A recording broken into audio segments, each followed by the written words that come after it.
Hi, welcome to love talkies. Priya Sakhi episode number 20. ఎవరో గుర్తు తెలియని వ్యక్తులు నందినిని కిడ్నాప్ చేసి తీసుకెళ్తున్నారు. ఇవేవీ తెలియని ధీరజ్ ఎప్పటిలాగే ఆఫీస్కి వచ్చాడు. కానీ రోజు కనిపించే నందిని ఆ రోజు కనిపించకపోవడంతో కొంచెం అనుమానంగానే నుదురు చిట్లిస్తూ లోపలికి వెళ్ళాడు. ఆ రోజు డైలీ మీటింగ్ అయ్యి వచ్చిన తర్వాత సీసీటీవీ ఫుటేజ్ చెక్ చేశాడు. కానీ ఆఫీస్ చుట్టుపక్కల ఎక్కడా నందిని జాడలేదు. దాంతో కొంచెం డౌట్గా, మురళి తనెందుకు రాలేదు అని అడిగాడు. ఎవరు సార్? ఏమీ అర్థం కానట్లు అడిగాడు మురళి. దాంతో అతని వైపు ఒక లుక్ సీరియస్గా ఇచ్చాడు ధీరజ్. అది చూసి తడబడుతూ, తెలీదు సార్, ఆల్రెడీ కాల్ చేశాను, బట్ మేడం ఫోన్ కలవడం లేదు. బహుశా ఏదైనా హెల్త్ ప్రాబ్లమేమో అని అన్నాడు మురళి. హెల్త్ ప్రాబ్లమా అని ఆగాడు ధీరజ్. అంటే మేడం నిన్న కింద పడిపోయారు కదా సార్, చేతికి కాస్త పెద్దగానే దెబ్బ తగిలింది, అదేమైనా ప్రాబ్లం అయి ఉండొచ్చు అని అన్నాడు మురళి. దాంతో ధీరజ్ ఇంకేం మాట్లాడకుండా ఫైల్స్ చూస్తున్నాడు. కానీ అతనికి కాన్సంట్రేషన్ కుదరడం లేదు. మురళి అతన్ని గమనిస్తూనే ఉన్నాడు. కానీ ఏం మాట్లాడాలో తెలియడం లేదు. మరి కాసేపటికి మనసులో ఏదో అలజడి అనిపిస్తూ ఉండడంతో, మురళి, తన వెనుక మన మనిషి ఉన్నాడు కదా, తనకు కాల్ చేసి విషయం ఏంటో కనుక్కో అని చెప్పాడు ధీరజ్. నందిని మేడం ఎదురుగా ఉంటే అస్సలు పట్టించుకోరు, కానీ ఆమె కనిపించకపోతే మాత్రం అస్సలు ఉండలేరు. అసలు ఈయన లాంటి వాళ్ళు భూమి మీద ఉంటారో ఉండరో అని మనసులోనే అనుకుంటూ నందిని సెక్యూరిటీ కోసం ఏర్పాటు చేసిన పర్సన్కి కాల్ చేశాడు మురళి. కానీ అతను కాల్ లిఫ్ట్ చేయడం లేదు. దాంతో భయంగా ధీరజ్ వైపు చూశాడు మురళి. ఏమైంది అన్నట్లు చూశాడు ధీరజ్. వాడు కాల్ లిఫ్ట్ చేయడం లేదు సార్ అని చెప్పాడు మురళి. ఎంత ఇర్రెస్పాన్సిబుల్ పర్సన్ని ఎలా పెట్టావు? నందుని జాగ్రత్తగా చూసుకోవాలని చెప్పాను కదా. నేను ఎక్కడున్నప్పుడే మీరు సరిగా చూసుకోకపోతే నేను ఇక్కడ లేనప్పుడు ఏంటి పరిస్థితి అని కోపంగా అరుస్తూ, మళ్ళీ కాల్ చేయి అంటూ చేతిలో ఉన్న ఫైల్ని క్లోజ్ చేశాడు ధీరజ్. దాంతో మురళి వెంటనే మళ్ళీ అతనికి కాల్ చేశాడు. ఈసారి అతను ఫోన్ లిఫ్ట్ చేస్తూనే, సార్, నందిని మేడం డేంజర్లో ఉన్నారు అని కంగారుగా చెప్పాడు. వాట్? ఏమైంది అని మురళి టెన్షన్గా అడుగుతూ ఉండగానే ధీరజ్ వెంటనే వచ్చి మురళి చేతిలోని ఫోన్ లాక్కొని స్పీకర్ ఆన్ చేశాడు. అవతలి వైపు నుంచి ఫోన్లో మాట్లాడుతున్న వ్యక్తి, సార్, నందిని మేడం ఈరోజు క్యాబ్ బుక్ చేసుకున్నారు. ఎక్కడికో తెలీదు, కానీ నేను కూడా ఆ క్యాబ్ని ఫాలో అవుతున్నాను. ఇంతలో సడన్గా ఒకచోట క్యాబ్ ఆగింది. ఎవరో ముగ్గురు వ్యక్తులు సడన్గా వచ్చి మేడం ఉన్న క్యాబ్లోనే ఎక్కారు. మేడం అరుపులు కూడా వినిపించాయి. దాంతో నేను వెంటనే దగ్గరికి వెళ్ళబోయాను, కానీ ఈలోగానే ఆ క్యాబ్ వెళ్ళిపోయింది అని చెప్పాడు అతను. ఇంత జరుగుతుంటే నువ్వేం చేస్తున్నావు అని కోపంగా అరిచాడు ధీరజ్. ఆ వాయిస్ వినగానే ఆ వ్యక్తి వణికిపోతూ, సార్, నేనిప్పుడు వాళ్ళనే ఫాలో అవుతున్నాను సార్, వెంటనే మీకు లొకేషన్ షేర్ చేస్తున్నాను అని చెప్పి టక్కున ఫోన్ పెట్టేశాడు. ఆ ఫోన్ను విసిరినట్లే మురళి మీదకు విసిరేసి గబగబా లేచి బయటికి నడిచాడు ధీరజ్. డ్రైవర్ని కాదని ధీరజ్ డ్రైవింగ్ సీట్లో కూర్చోవడంతో వెంటనే అతని వెనకే పరిగెత్తుకుంటూ వచ్చిన మురళి సీట్లో కూర్చొని లొకేషన్ ఆన్ చేసి ధీరజ్కి కనిపించేలా పెట్టాడు. వెంటనే ధీరజ్ కార్ స్పీడ్ పెంచేశాడు. మరోవైపు తెల్లవారిన తర్వాత ఎప్పటికో మెలకువ వచ్చిన వరుణ్ తన చేతి మీద ఏదో బరువుగా ఉన్నట్లు అనిపించడంతో నెమ్మదిగా కళ్ళు తెరిచి చూశాడు. వెంటనే అతని చేతి మీద పడుకొని కనిపించింది రితిక. ఆమె శరీరంపై డ్రెస్ అస్తవ్యస్తంగా ఉంది. అది చూడగానే షాక్ అవుతూ దిగ్గున లేచి కూర్చున్నాడు వరుణ్. అతను అలా లేవగానే నిద్ర డిస్టర్బ్ అయినట్లుగా చిరాగ్గా కళ్ళు తెరిచింది రితిక. ఏం జరిగిందో ఇంచుమించు అర్థమవుతున్నట్లే అనిపించడంతో అయినా అనుమానం తీరక, రితిక, నువ్విక్కడికి ఎలా వచ్చావు? అసలు ఎప్పుడొచ్చావు అని సీరియస్గా అడిగాడు వరుణ్. అదేంటి, ఏం తెలియనట్లు అడుగుతున్నావు? నిన్న నైటే వచ్చాను కదా, మర్చిపోయావా అంటూనే ఆవలిస్తూ వరుణ్ భుజంపై వాలబోయింది రితిక. వెంటనే ఆమెను దూరంగా నెట్టి బెడ్పై నుండి లేచి కణతలు రుద్దుకుంటూ, నైట్ వచ్చావా? నేను ఫుల్ డ్రింక్ చేసున్నాను, నాకు అసలు గుర్తులేదు అని అన్నాడు వరుణ్. అంటే మన మధ్య ఏం జరిగిందో కూడా గుర్తులేదా అని అడుగుతూ బెడ్పై ఉన్న తన డ్రెస్ను వేసుకుంది రితిక. ఆ మాటతో నుదురు చుట్లిస్తూ, మన మధ్య జరిగిందా? ఏం జరిగింది? అయినా అసలు నువ్వింటికి వెళ్లకుండా నా బెడ్పై ఎందుకు పడుకున్నావు అని అర్థం కానట్లుగా అడిగాడు వరుణ్. ఓ గాడ్, అయితే నిన్న నైట్ జరిగిందంతా మర్చిపోయావన్నమాట. సరే చెప్తా విను. నిన్న నేను నీ కోసం వచ్చేటప్పటికి నువ్వు డ్రింక్ చేస్తూ కనిపించావు. అప్పటికే చాలా ఎక్కువ తాగేశావు. ఇంకా ఎక్కువ తాగితే నీ హెల్త్ అప్సెట్ అవుతుందని నేనే నిన్ను కన్విన్స్ చేసి పడుకోబెట్టడానికి బెడ్ దగ్గరికి తీసుకొచ్చాను. కానీ మత్తులో ఉన్న నువ్వు నీతో పాటు నన్ను కూడా బెడ్ పైకి లాగావు. వద్దని చెబుతున్నా వినిపించుకోకుండా నన్ను బలవంతం చేశావు. నేను నిన్ను ఎంత కంట్రోల్ చేయడానికే ట్రై చేశానో, but I couldn't. Hence this is all happened. పెళ్ళయ్యాక జరగాల్సిన మన ఫస్ట్ నైట్ నువ్వు డ్రింక్ చేయడం వల్ల రాత్రి అయిపోయింది. నీ నుండి ఇది నేను అస్సలు ఎక్స్పెక్ట్ చేయలేదు Varun. I was really disappointed అని తను తప్పేం లేదన్నట్లు కథాల్లేసి తల పట్టుకొని కూర్చుంది రితిక. ఆమె మాటలకు వరుణ్కి అంతా అయోమయంగా అనిపించింది. దాంతో రాత్రి జరిగిన విషయాన్ని గుర్తు చేసుకోవడానికి ట్రై చేశాడు. కానీ ఎంత ట్రై చేసినా తాను తాగి స్పృహ తప్పడం తప్ప అతనికి ఇంకేమీ గుర్తుకు రాకపోవడంతో రితిక వైపు అనుమానంగా చూస్తూనే వాష్రూంలోకి వెళ్ళిపోయాడు. అతను అలా వెళ్ళగానే చిన్నగా నవ్వుకుంది రితిక. మరోవైపు విక్రమ్ నిద్రలేచి ఫ్రెష్ అయ్యి బయటికి వచ్చేసరికి అప్పటికే ఇంట్లో పూజ చేసుకుంటూ కనిపించింది అక్షర. ఓ, తనకి ఈ అలవాటు కూడా ఉందా అని అనుకున్న విక్రమ్ బిజినెస్ న్యూస్ చూస్తూ హాల్లో కూర్చున్నాడు. అప్పుడే అక్షర పూజ అయిపోవడంతో దేవుడికి హారతిచ్చి గంట మోగించింది. ఇంతలో రూమ్లో నుంచి బయటికి వచ్చిన లాస్య, అబ్బా ఏంటి నాయిస్, ఎర్లీ మార్నింగ్ కూల్గా ప్రశాంతంగా ఉండకుండా ఈ గొడవేంటి ఇలా డిస్టర్బ్ చేస్తున్నారు అని విసుక్కుంది. కానీ ఆమెను ఏమాత్రం పట్టించుకోకుండా తన పూజ పూర్తి చేసిన అక్షర తిరిగి కిచెన్లోకి వెళ్ళింది. తననే చూస్తూ, మీరేంటి మేడం కిచెన్లోకి వచ్చారు, ఏం కావాలి చెప్పండి, నేనే చేస్తాను అని అంది రేవతి. మరేం పర్వాలేదు రేవతి గారు, నాకు మాత్రం వేరే పనేముంది అంటూనే కిచెన్లో రేవతికి హెల్ప్ చేయడం మొదలుపెట్టింది అక్షర. అది చూసిన లాస్య విక్రమ్ దగ్గరికి వెళ్ళి పక్కనే కూర్చుంటూ, నైస్ విక్కీ, వర్కర్గానే ఉంది, నువ్వు కట్టిన తాళి తనకు ఏమాత్రం కొమ్ములు పెంచలేదు అని వెటకారంగా అంది. ఆమె ఎవరి గురించి మాట్లాడుతుందో అర్థం చేసుకున్న Vikram, Lasya please check your words, Akshara నేను డీల్ చేసుకుని పెళ్లి చేసుకున్నాం, షీఈ్ నాట్ ఏ వర్కర్ అని చెప్పాడు విక్రమ్. దట్స్ ఇట్, అదే కదా నేను కూడా చెప్పింది. తను డీల్ చేసుకొని నీకు భారీగా నటించడానికి వచ్చింది. మనం డబ్బులిచ్చి ఒకరితో పని చేయించుకుంటున్నప్పుడు వాళ్ళు మనకు వర్కర్సే కదా అని భుజాలెగరేసింది లాస్య. ఆ మాటలు కిచెన్లో ఉన్న వాళ్ళిద్దరికీ వినిపిస్తూనే ఉన్నాయి. రేవతి వెంటనే తల తిప్పి అక్షర వైపు చూసింది. కానీ అక్షర ఎక్స్ప్రెషన్లో ఎలాంటి మార్పు లేకపోవడంతో అక్షర మేడం నిండుకుండలాంటిది అని అనుకోకుండా ఉండలేకపోయింది. టిఫిన్ రెడీ అవడంతో, విక్రమ్ మీకు ఆఫీస్కి టైం అవుతుంది కదా, టిఫిన్ చేయడానికి రండి అని పిలిచింది అక్షర. దాంతో టిఫిన్ కోసం వెళ్ళి డైనింగ్ టేబుల్ దగ్గరే కూర్చున్నాడు విక్రమ్. అతని పక్కనే వచ్చి లాస్య కూడా కూర్చుంది.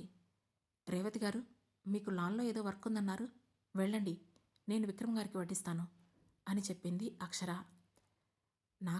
నాకేం పని లేదే.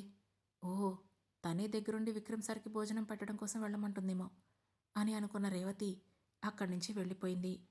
ఓ పక్కన లాస్య కూర్చోవడంతో అతనికి ఎదురుగా కూర్చొని విక్రమ్కి టిఫిన్ వడ్డించి తనకి కూడా వడ్డించుకుంది అక్షర. కానీ లాస్య ప్లేట్ మాత్రం ఖాళీగా ఉంది. విక్రమ్ టిఫిన్ తింటూ ఉండడంతో, హలో అక్షర డార్లింగ్, నాకు సర్వ్ చేయలేదేంటి అని కళ్ళెగరేసింది లాస్య.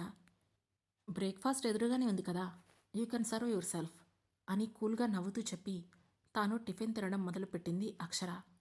అది వినగానే లాస్య కోపంగా, యూ నాతోనే ఇలా మాట్లాడుతున్నావా, సర్వెంట్వి సర్వెంట్లా ఉండు అని చెప్పింది.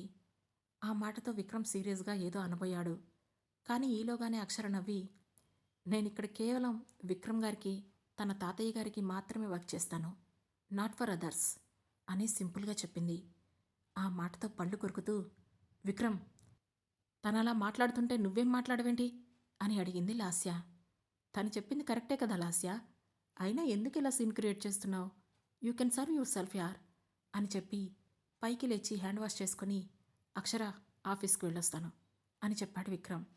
అది విన్న లాస్య చిరాగ్గా, వెయిట్ విక్రమ్, నువ్వు తనకెందుకు చెప్తున్నావు అని అడిగింది. ప్రజెంట్ తను నా వైఫ్ లాస్య, సో చెప్పడం నా రెస్పాన్సిబిలిటీ అని భుజాలెగరేసి వెళ్ళిపోయాడు విక్రమ్. ఆ మాటతో కోపంగా అక్షర వైపు చూసింది లాస్య. అక్షర మాత్రం ఆమె వైపు కూడా చూడకుండా తన టిఫిన్ కంప్లీట్ చేసి అక్కడి నుంచి బయటికి వెళ్ళిపోయింది. ఏంటిది? ఈ అక్షర నిన్న నార్మల్గానే ఉంది, కానీ ఈరోజు ఏదో తేడాగా బిహేవ్ చేస్తుంది అని మనసులోనే అనుకుంది లాస్య. ఇంతలో రేవతిని అక్కడికి తీసుకొచ్చిన అక్షర, ఇప్పటికే చాలా లేట్ అయింది రేవతి గారు, ముందు టిఫిన్ చేయండి అని చెప్పింది. దాంతో అక్కడే ఉన్న లాస్య వైపు కాస్త భయంగానే చూస్తూ ప్లేట్లో టిఫిన్ పెట్టుకున్న రేవతి అక్కడి నుంచి వెళ్ళబోతుంటే, ఎక్కడికి వెళ్తున్నారు? ఇక్కడే కూర్చొని తినండి అంటూ చైర్ లాగి బలవంతంగా రేవతిని అక్కడ కూర్చోబెట్టింది అక్షర. దాంతో దిగ్గున లేచిన లాస్య, ఏంటిది అక్షర, సర్వెంట్ని నా పక్కన కూర్చోబెట్టావు అని అడిగింది.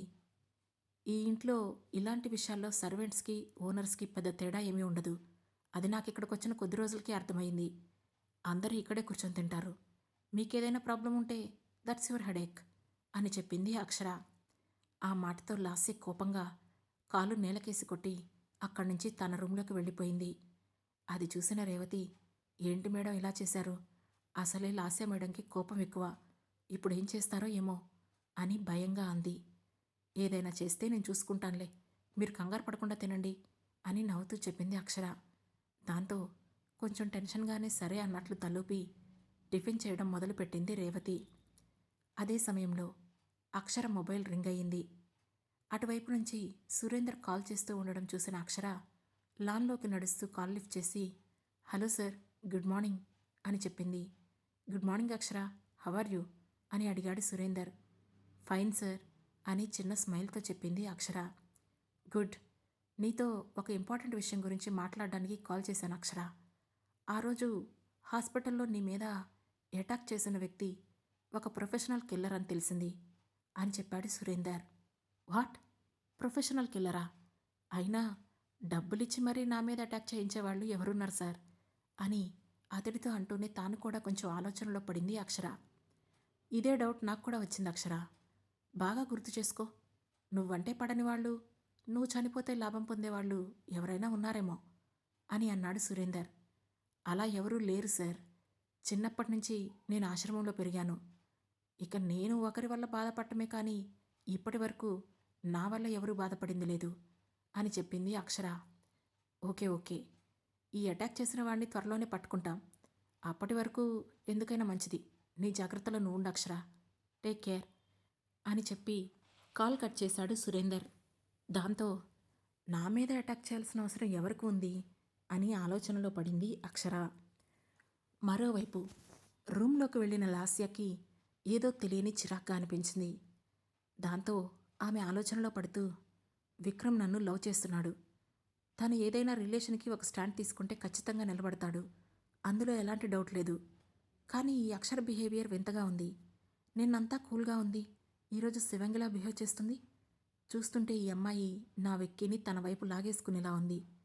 ఈ 1 వీక్ చూసి ఇక్కడి నుంచి వెళ్దామనుకున్నాను, కానీ ఈ అమ్మాయి బిహేవియర్ను బట్టి నేను ఇక్కడ సెటిల్ అవ్వడమే బెటర్ అనిపిస్తుంది అని తనలో తానే అనుకున్న లాస్య వెంటనే విక్రమ్కి కాల్ చేసింది. వర్క్లో బిజీగా ఉన్న విక్రమ్ ఆమె కాల్ను ఇగ్నోర్ చేశాడు. దాంతో విసుక్కుంటూ, ఈ విక్కీ ఒకడు దేనిలోనూ ఎక్కువగా ఇన్వాల్వ్ అవడు, కింగులా ఉంటాడని నేనే ప్రేమించి కష్టపడి పెళ్లి కొప్పించాను. కానీ నా బ్యాడ్ లక్, అతను ముందు అక్షరను పెళ్లి చేసుకొని తనతో ఒక బిడ్డను కనాల్సిన అవసరం వచ్చింది. లేదంటే ఈ పాటికి నేనే ఈ ఇంటి కోడలుగా ఉండేదాన్ని. ఎనీవే, ఇవన్నీ జరిగేలోగా విక్రమ్ని నా గ్రిప్లో నుండి జారిపోకుండా చూసుకోవాలి. అలా చేయాలంటే నేనెప్పుడూ అతనికి దగ్గరగా ఉండాలి అనుకొని విక్రమ్ కోసం ఆఫీస్కి వెళ్ళడానికి రెడీ అయింది లాస్య.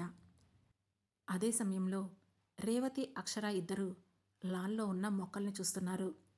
పాష్గా రెడీ అయి వచ్చిన లాస్య తన కార్ తీసుకొని బయటికి వెళ్ళడం గమనించిన రేవతి, మేడం, ఇప్పుడు లాస్య మేడం ఎక్కడికి వెళ్తున్నారో మీకు తెలుసా అని అడిగింది. ఏమో తెలీదు అని భుజాలెగరేసింది అక్షర. ఆమె విక్రమ్ సార్ దగ్గరికే వెళ్తున్నారు మేడం అని చెప్పింది రేవతి.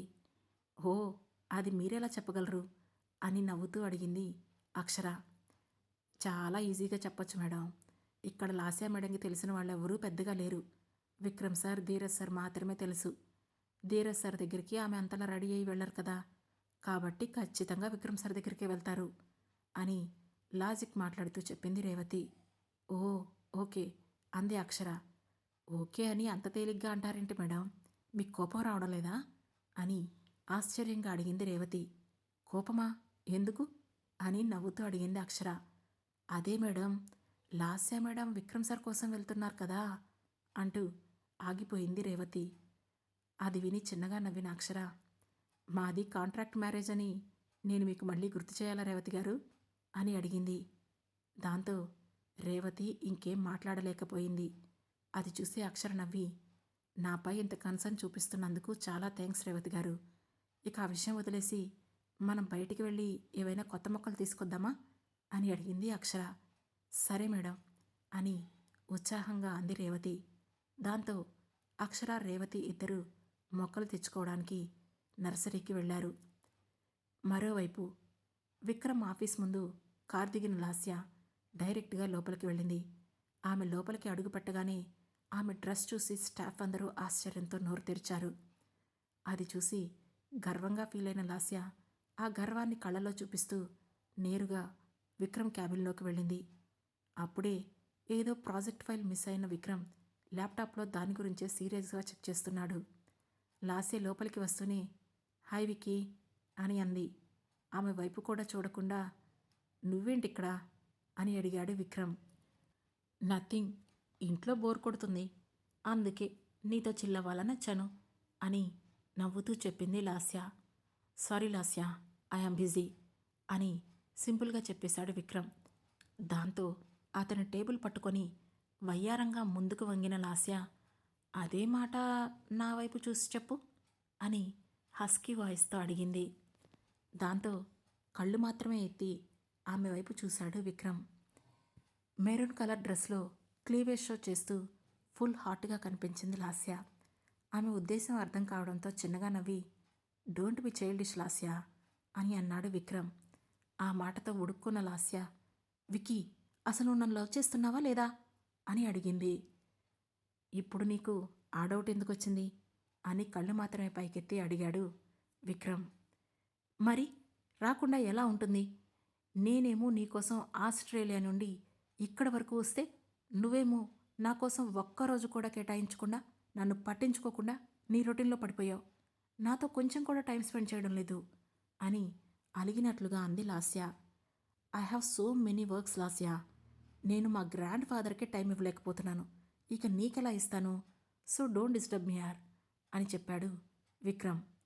అంటే నీకు నాకన్నా మీ గ్రాండ్ ఫాదరే ఎక్కువ అని వణుకుతున్న గొంతుతో అడిగింది లాస్య.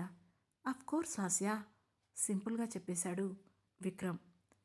విక్రమ్, నేను నిన్ను నా లైఫ్లో అందరికన్నా ఎక్కువగా లవ్ చేస్తున్నాను అని చెప్పింది లాస్య. సో వాట్ అని అడిగాడు విక్రమ్. దాంతో లాస్య మౌనంగా ఉంది. విక్రమ్ కూడా పెద్దగా పట్టించుకోలేదు. కానీ కాసేపటికి, విక్కీ మళ్ళీ అడుగుతున్నాను, కరెక్ట్గా చెప్పు, నిజంగానే నీకు నాకన్నా మీ గ్రాండ్ ఫాదరే ఎక్కువ అని అడిగింది లాస్య. తనెందుకు అలా అడుగుతుందో అర్థం కాని విక్రమ్ తలెత్తి చూసేలోగానే వెంటనే వెచ్చటి ఎర్రటి రక్తం అతని ముఖం మీద చిమ్మింది. ఆ తర్వాత ఏం జరగబోతుంది తెలుసుకోవాలంటే వెంటనే మన లవ్ టాకీస్ ఛానల్ను సబ్స్క్రైబ్ చేసుకొని ప్రియసఖి సిరీస్లోని నెక్స్ట్ ఎపిసోడ్ను వినండి. మా ఈ కథ మీకు నచ్చినట్లయితే లైక్ చేసి, షేర్ చేసి, కమెంట్ చేసి, హై పాయింట్స్ కూడా ఇచ్చి మమ్మల్ని సపోర్ట్ చేయండి. Thank you. Thanks for watching.